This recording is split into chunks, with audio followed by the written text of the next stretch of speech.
Here are some of the components and materials that I'll be using to design and build a proper sailing rig for the vessel that is perhaps the most ill-suited for such an application, an inflatable kayak.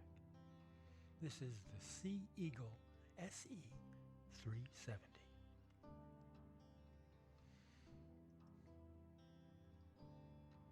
The sheet metal will be used to fabricate a masthead and, along with some rebar, create the frame for a swiveling seat. All my fixtures are stainless steel, the poor man's precious metal. I've got 30mm rings that are 5mm thick. I've got 20mm rings that are 8mm thick. I've got a nice assortment of stainless fender washers. Below those are 8mm thick eye nuts with 16mm long bolts. I've got 5mm thick eye nuts with 10mm bolts. To the left of those is an assortment of stainless self-tapping screws. The stainless cable will be used for the forestay, rear stay, and the port and starboard shrouds. I will first mount the mast using a rope and these adjustable cam cleats to help determine the exact length of my shrouds and stays. I got some nice soft double braided 5/8 inch nylon rope for my main sheet, along with a larger cam cleat. The thinner rope will be used for temporarily mounting the mast. This rope will also be used elsewhere, as we'll see later. I got those 4-inch bolts so I could cut the heads off to make threaded rod, which will go through the masthead and connect the eye nuts that the cables will mount to. This assembly is shown there to the right. That wood is kumaru and has been sitting outside for 15 years. I have a box of turnbuckles to fine-tune my stays and shrouds. There is a stainless grommet kit that will be used to make the sails. There are the pulleys to raise the sails and guide their sheets. And we have 5mm and 8mm carabiners so I can disassemble the rigging to transport it. I have a couple packs of patch material to reinforce the hull.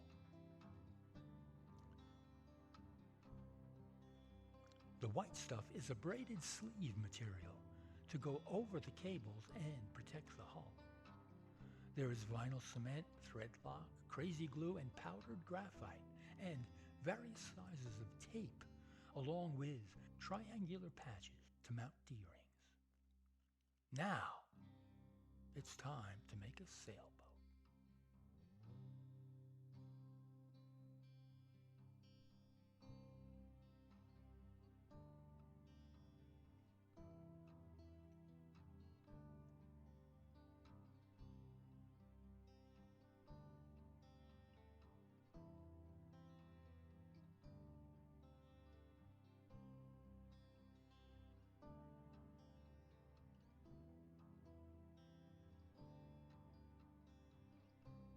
I took a 7-foot board and sliced off a strip.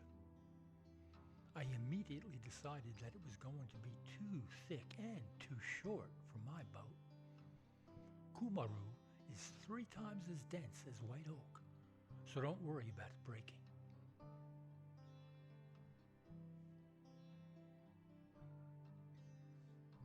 I've got a few 14-footers, so I grabbed one and made another cut.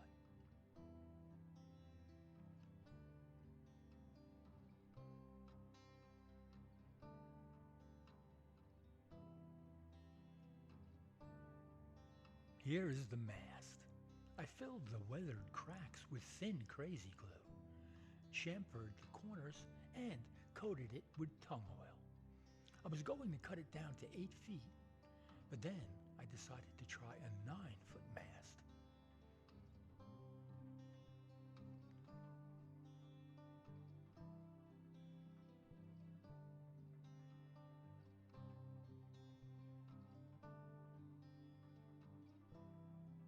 I next took a piece of sheet steel and wrapped it around the top of the mast using a hammer.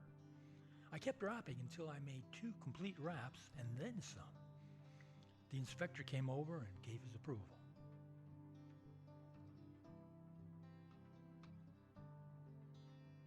I sliced through the corners at the top of the masthead and hammered them down to create a cap 9 layers thick. I then drilled my holes, You can see at the opening how tightly I was able to wrap it. I used crazy glue sprinkled with the powdered graphite to fill imperfections. I installed the pulleys that will raise the sail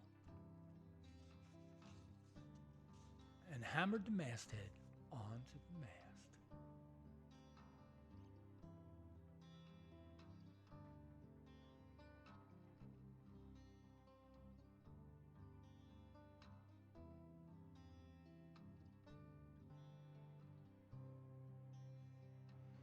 Will the holes line up? The tension builds.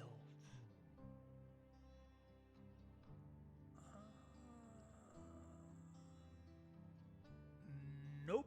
I knocked it back off and sawed a sliver off the top of the mast. That worked, and here is the installed masthead.